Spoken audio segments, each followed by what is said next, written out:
23 tahun Nabi Shallallahu Alaihi Wasallam melaksanakan dan menjalankan dakwahnya dan telah sempurna. Alhamdulillah. Yang menarik, begitu beliau hijrah, hal yang pertama dilakukan oleh Nabi Muhammad Shallallahu Alaihi Wasallam, Nabi begitu hijrah ke kota suci Madinah, hal yang pertama beliau lakukan adalah apa?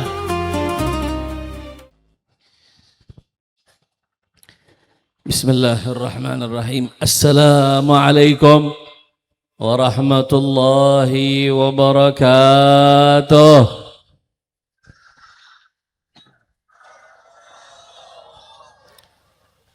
Bismillah walhamdulillah wassalatu wassalamu ala rasulillah Sayyidina Muhammad ibni Abdullah wa ala alihi wa sahbihi wa man walah. Ashhadu an la ilaha illallah wahdahu la sharika lah wa ashhadu anna sayyidana Muhammadan abduhu wa rasuluh la nabiyya ba'dah.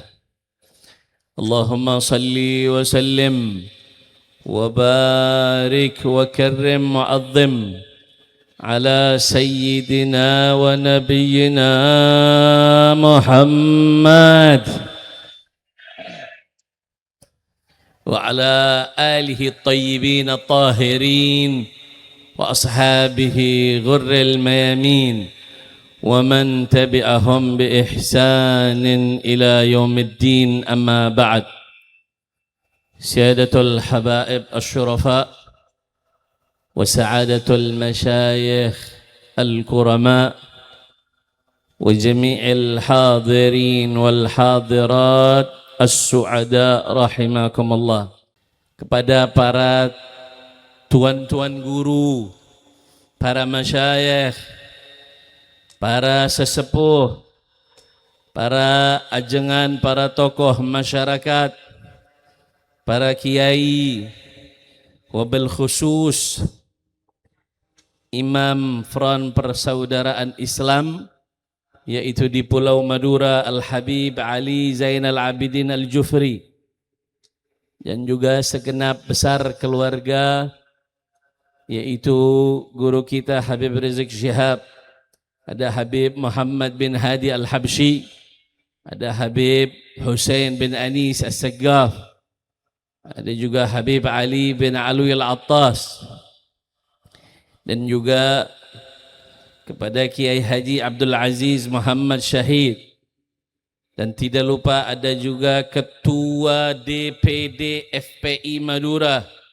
Kiai Haji Saiful Qahar Tabrani, ada Ketua DPW FPI Bangkalan Kiai Haji Khalid Makhsus, ada Ketua DPW Sampang Al-Habib Abdurrahman Al-Khirid, ada juga Ketua DPW FPI Pamakasan Kiai Haji Ali Salim, kemudian ada Ketua DPW FPI Sumeneb Kiai Haji Lutfan Habibullah, dan juga ada Kiai Haji Muhammad Isbat Abdul Qadir, Kiai Haji Ahmad Mahfud Abdul Qadir, ada Kiai Haji Ismail Abdul Qadir, dan juga Ketua Majelis Salawat Nurul Hikmah, yaitu Kiai Haji Ahmad Khalil Jalal, beserta Kepala Desa Suku Bana Lauk Kiai Haji Hasan Alawi,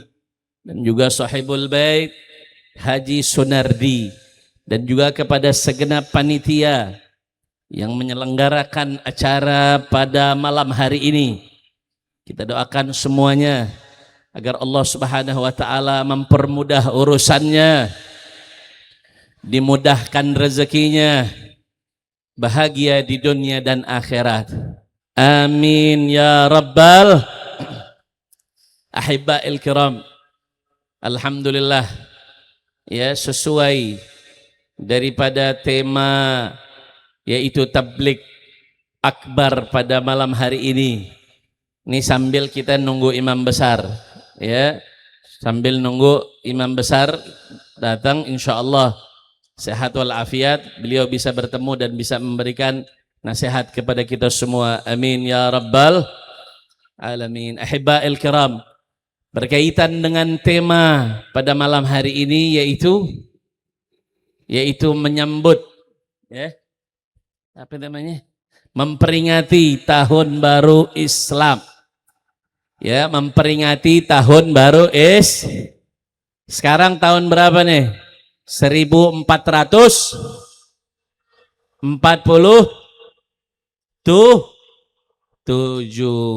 Artinya apa? Sudah 1447 tahun lalu Nabi SAW meninggalkan kita. Ya, artinya sudah kurang berapa? Ya, 15 abad kurang lebih. Ya, tapi alhamdulillah berkat perjuangan beliau dengan para sahabatnya, beliau meninggalkan warisan ya kepada kita semua, ajaran yang suci, yaitu agama Islam dengan syariatnya. Alhamdulillah. Terhitung Nabi SAW hijrah dari kota suci Makkah Al-Mukarramah menuju kota suci Madinah Al-Munawwarah.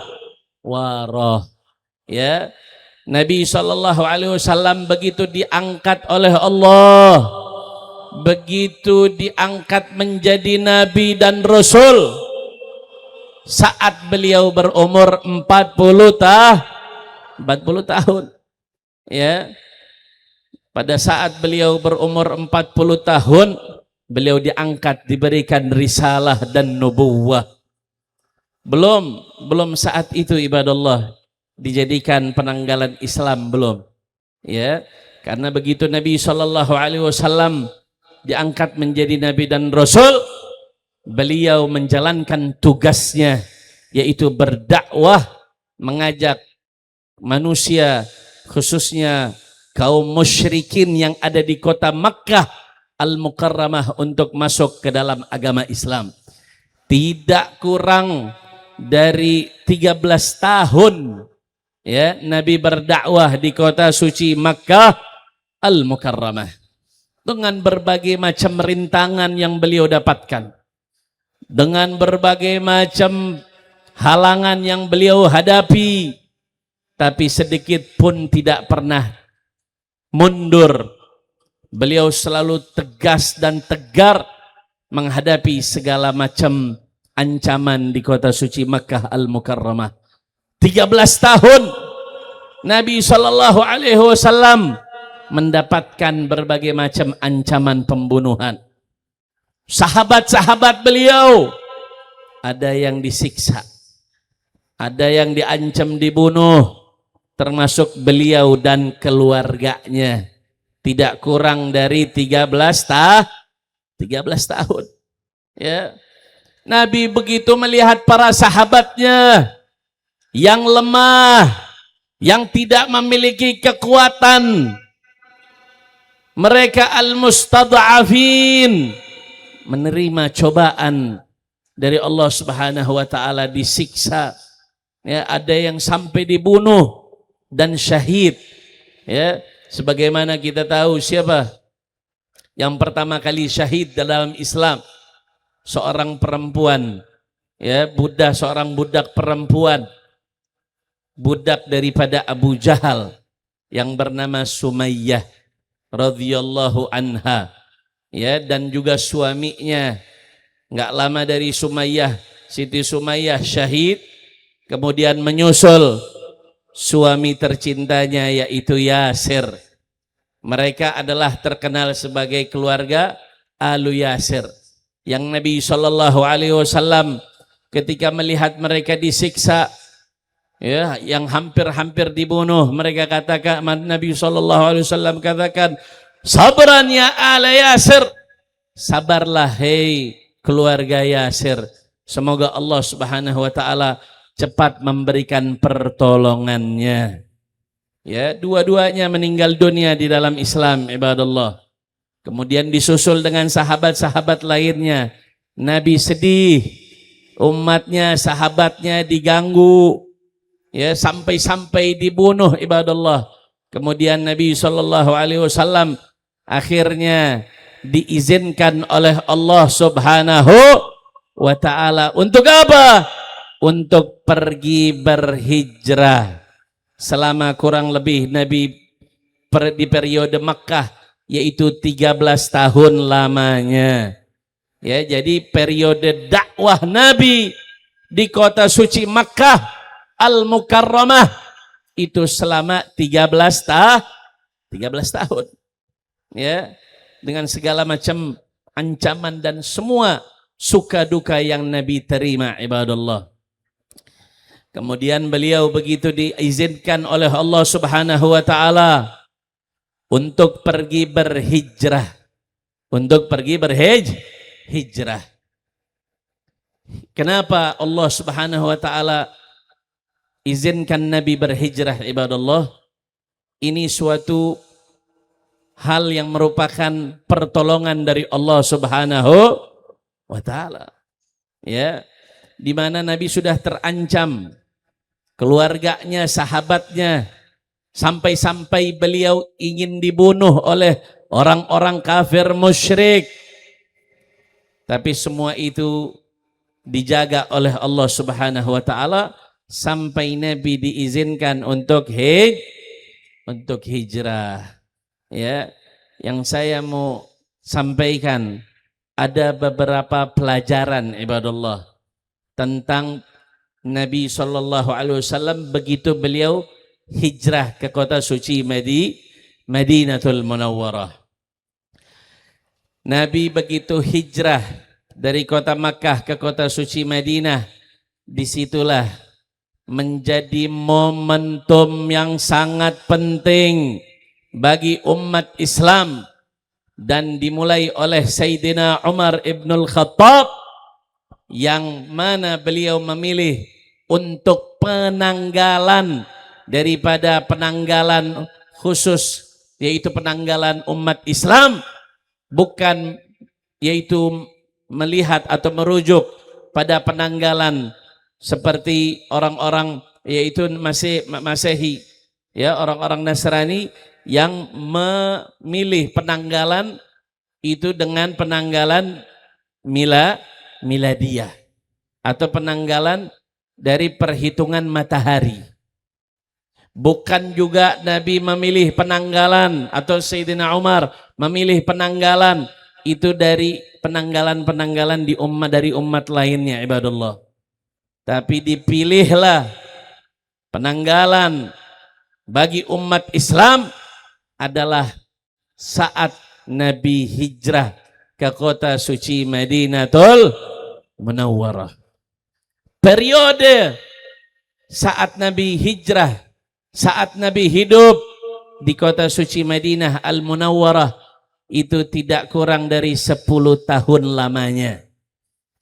Ya, jadi kalau ditotalin dari periode Makkah sampai periode Madinah, semua masa dakwah Nabi ada berapa tahun?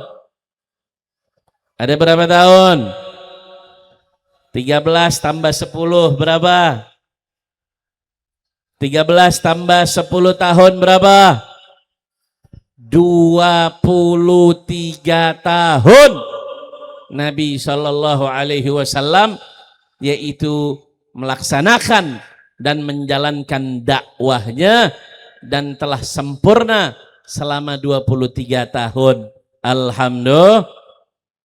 Yang menarik begitu beliau hijrah, ya, begitu beliau hijrah ke kota Madinah, termasuk hal yang pertama dilakukan oleh baginda Nabi Muhammad sallallahu alaihi wasallam.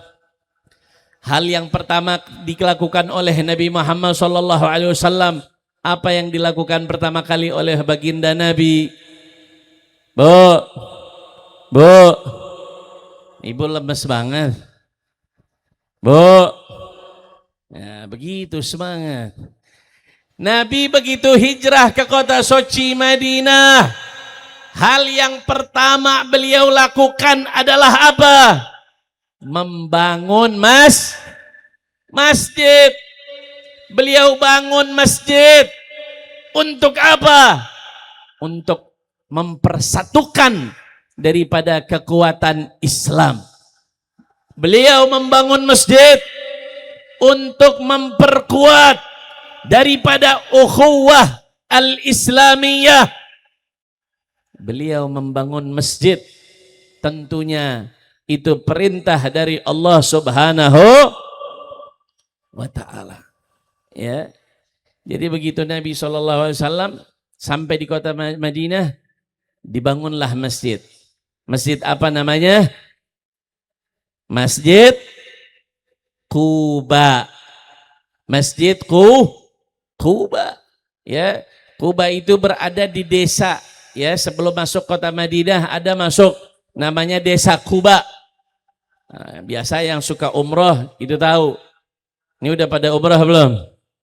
Mudah-mudahan diberikan Allah Subhanahu wa taala bisa melakukan ibadah umrah dan haji tahun ini dan tahun-tahun berikutnya. Amin ya rabbal. Nabi membangun Masjid Quba. Beberapa hari beliau tinggal di Masjid Quba tersebut. Kemudian beliau pindah di kota Madinah Al-Munawwarah. Begitu sampai di kota Madinah Al-Munawwarah, beliau membangun yang namanya Masjid Nabawi. Merupakan masjid Nabi yang beliau bangun bersama para sahabatnya. Beliau kumpulkan para sahabatnya, ibadallah. Beliau kumpulkan umat Islam. Beliau kumpulkan kaum muslimin agar bersatu berbondong-bondong. Orang-orang muhajir, orang-orang yang berhijrah, para sahabat Nabi SAW yang berhijrah dari kota Makkah menuju kota Madinah Al-Munawwarah. Mereka lah orang-orang kaum muhajirin disebutnya. Adapun mereka-mereka orang-orang Madinah, ya, orang Islam, umat Islam, kaum beriman yang ada di kota suci Madinatul Munawwarah, yang mereka begitu kedatangan Nabi dengan para sahabatnya, mereka menjadi tuan rumah, mereka menjadi penduduk setempat. Yang bagaimana mereka sambut Nabi SAW bersama sahabatnya. Mereka orang-orang beriman, begitu terbuka jiwa dan dada mereka menyambut cinta kepada sesama umat Islam. Ya, begitu datang kaum muhajirin, bersatulah dengan kaum Ansor. Ini orang muhajir, orang Mekah, orang Ansor, orang Madinah. Ya, beda. Orang muhajir, orang Mekah, orang Ansor, orang yaitu penduduk asli Madinah. Nabi membangun Masjid Nabawi. Begitu selesai daripada pembangunan Masjid Nabawi tersebut, apa yang dilakukan oleh Nabi SAW setelah membangun Masjid Nabawi? Beliau yaitu memerintahkan semua daripada kaum muslimin untuk melaksanakan sholat 5 waktu, hukumnya wajib di masjid. Artinya wajib berjamaah. Ya, jadi dulu di zaman Nabi, ya, ini khusus buat kaum lelaki.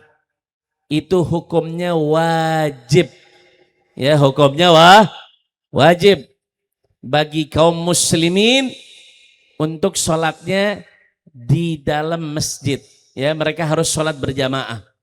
Bahkan Nabi sampai mengancam, kalau ada umat Islam yang sholat di rumahnya, ya, coba-coba sholat di rumahnya masing-masing, ya, bisa-bisa rumahnya dibakar oleh Nabi SAW. Saking apa? Saking Nabi pengen semua kaum muslimin itu berkumpul di Masjid Nabawi, khusus kaum muslimin. Adapun kaum muslimatnya, ya, yang perempuannya itu sholatnya di rumah.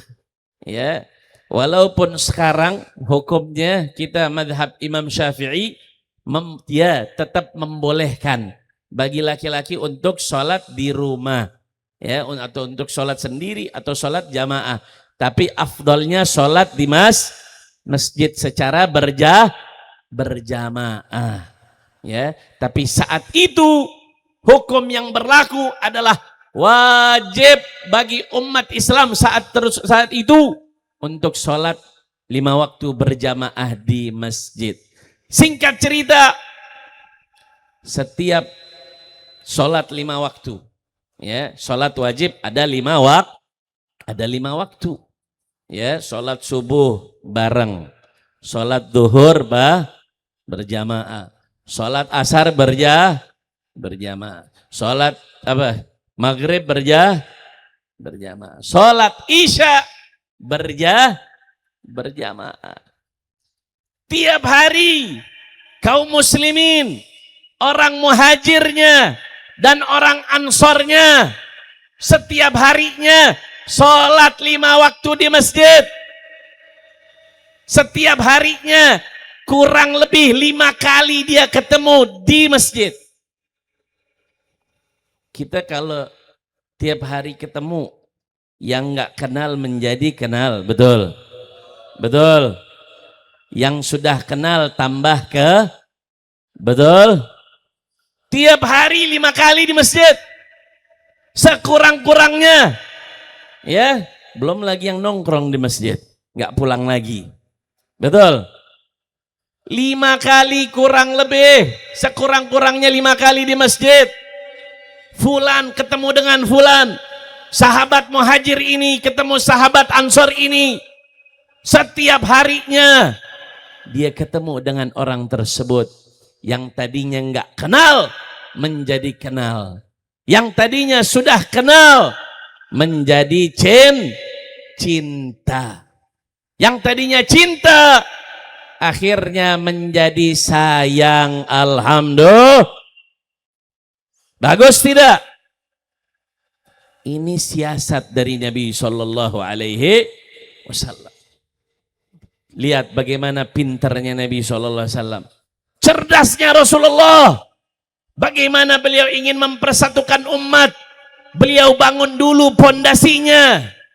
Beliau bangun Masjid Nabawinya. Kemudian diperintahkan kepada umat Islam untuk mereka sholat 5 waktu. Melaksanakan ibadah wajib, yaitu sholat 5 waktu di dalam masjid. Akhirnya apa? Kebiasaan. Ketemu si fulan, ketemu si fulan, ketemu si fulan. Itu hal kedua yang dilakukan oleh Nabi Shallallahu Alaihi Wasallam. Pertama apa tadi? Bangun masjid. Setelah bangun masjid apa? Nabi perintahkan semuanya wajib sholat 5 waktu. Ya, jadi ketemu setiap saat. Bagus tidak? Yang ketiga, setelah Nabi bangun masjid, kemudian beliau wajibkan untuk sholat 5 waktu. Akhirnya beliau lakukan hal yang ketiga adalah al-mu'akhoh. Al-mu'akhoh. Apa yang beliau lakukan mu'akhoh tersebut? Beliau persaudarakan. Ya, beliau persaudarakan. Ya, bukan yang tadinya udah saudara beliau saudarakan, bukan. Ya, orang asing antara orang kaum muslimi, kaum muhajirin dengan orang ansor. Beliau persaudarakan dengan prinsip ukhuwah al-islamiyah. Beliau saudarakan antara Sayyidina Abu Bakar dengan sahabat dari Ansor, antara Sayyidina Umar dari Makkah Al-Muhajir dengan sahabat Ansor lainnya. Beliau sahabat atau beliau saudarakan antara Sayyidina Uthman dengan sahabat dari Ansor lainnya. Jadi persaudaraan antara kaum muslimin menjadi apa? Menjadi erat, ibadallah. Tidak sampai di situ. Nabi mengetahui kondisi-kondisi orang-orang muhajir, sahabat-sahabat yang berhijrah dari kota suci Makkah Al-Mukarramah, beliau mengetahui bagaimana kondisi mereka. Orang yang namanya hijrah, ya, itu dia tinggalkan semua harta bendanya, betul? Beliau tinggalkan rumahnya, beliau tinggalkan keluarganya, beliau tinggalkan, mereka tinggalkan daripada harta bendanya mereka. Semuanya, dagangannya, hartanya ditinggalkan karena hijrah, karena Allah Subhanahu. Sehingga kondisi orang muhajir, Bu, kaum muhajirin begitu masuk hijrah ke kota suci Madinah, mereka kondisinya nggak punya harta, nggak punya modal, nggak punya duit. Makanya Nabi persaudarakan sesama mereka.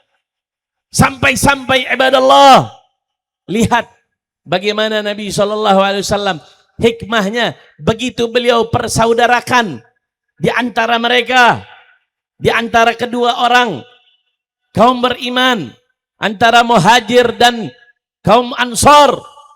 Sampai-sampai kata ansor apa? Orang ansor nih, begitu dipersaudarakan, ya, sebagaimana diriwayatkan, yaitu Sayyidina Abdurrahman bin Auf. Tahu Abdurrahman bin Auf? Tahu? Nggak tahu? Sahabat Nabi. Beliau seorang muhajir dari Mekah ke kota Madinah Munawwarah.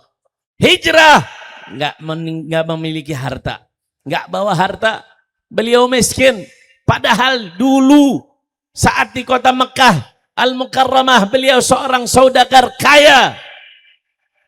Begitu masuk hijrah ke kota Madinah, ya, nggak bawa apa-apa, nggak punya harta. Beliau dipersaudarakan oleh sahabat Ansor. Nabi mengetahui bagaimana orang-orang Ansor, kondisi kaum muhajirin dan kaum Ansor. Faktanya kaum muhajirin yang ada di kota Mekah, mereka para saudagar-saudagar, orang-orang Arab yang pintar berdagang. Betul? Betul? Orang Arab Mekah itu jago dagangnya. Ya, karena di Mekah hampir kebanyakan pekerjaan, yaitu orang-orang Arab yang ada di Mekah, ya berdagang. Di kota suci Mekah itu, ya, nggak ada yang namanya pertanian. Semuanya gunung-gunung batu. Ya, yang ada hanya Ka'bah. Ya, yang setiap tahunnya orang Arab datang dari luar melaksanakan haji. Sehingga menjadi tempat pusat pertemuan antara para hujjaj, orang-orang yang berhaji. Sehingga mereka ada yang datang dari kota Syam, ada yang datang dari negeri Yaman, ada yang datang dari negeri Irak. Begitu datang di kota Mekah, terjadilah perdagangan sesama mereka. Jadi pekerjaan yang paling banyak, ya, yaitu oleh masyarakat Mekah saat itu adalah berdagang. Dan faktanya orang-orang Ansor yang berada di kota Madinah itu pekerjaannya rata-rata petani. Ya, karena kota Madinah kota yang subur. Kota Madinah Al-Munawwarah terkenal dengan apa? Dengan kurmanya. Ya, ibu-ibu, bapak-bapak kalau umroh beli kurmanya di kota Madinah, enak-enak. Ya, diekspor kemana-mana. Karena terkenal dengan lahan perkebunan pertanian daripada kurma, gandumnya, semuanya. Sehingga orang-orang Ansor saat itu mereka kebanyakan pekerjaannya adalah bertani.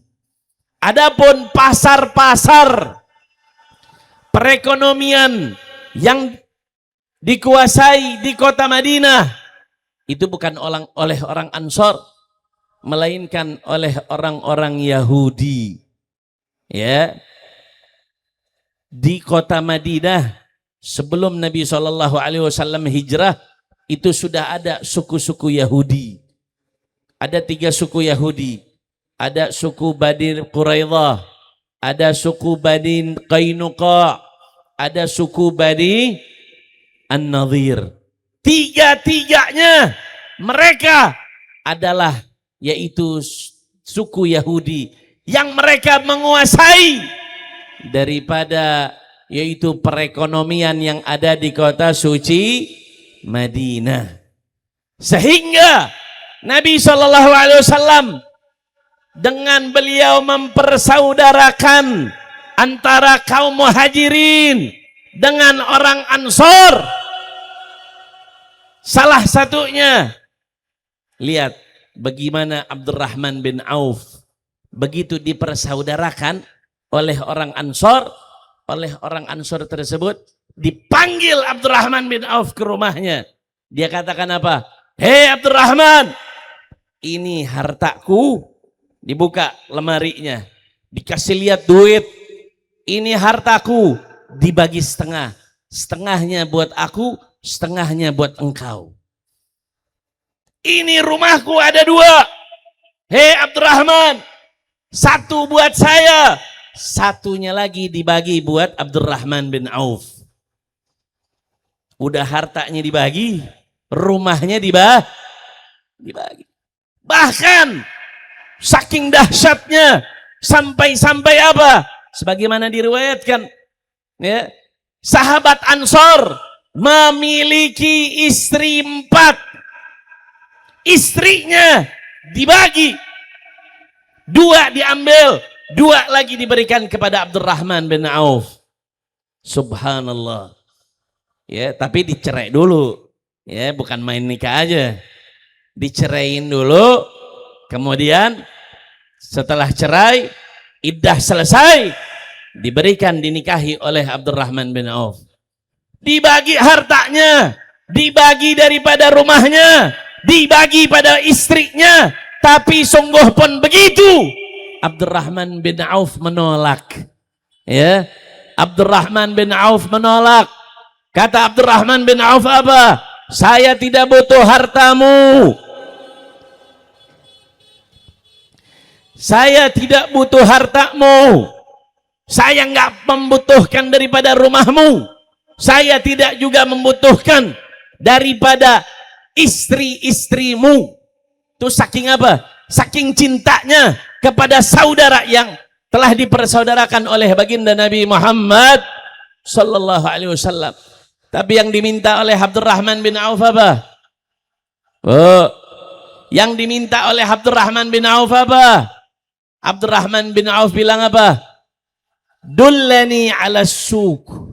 Ya, tunjukin ana ke pasar. Kasih tahu pasar di mana. Agar apa? Agar beliau bisa mulai berdagang kembali, ibadallah. Agar beliau bisa apa?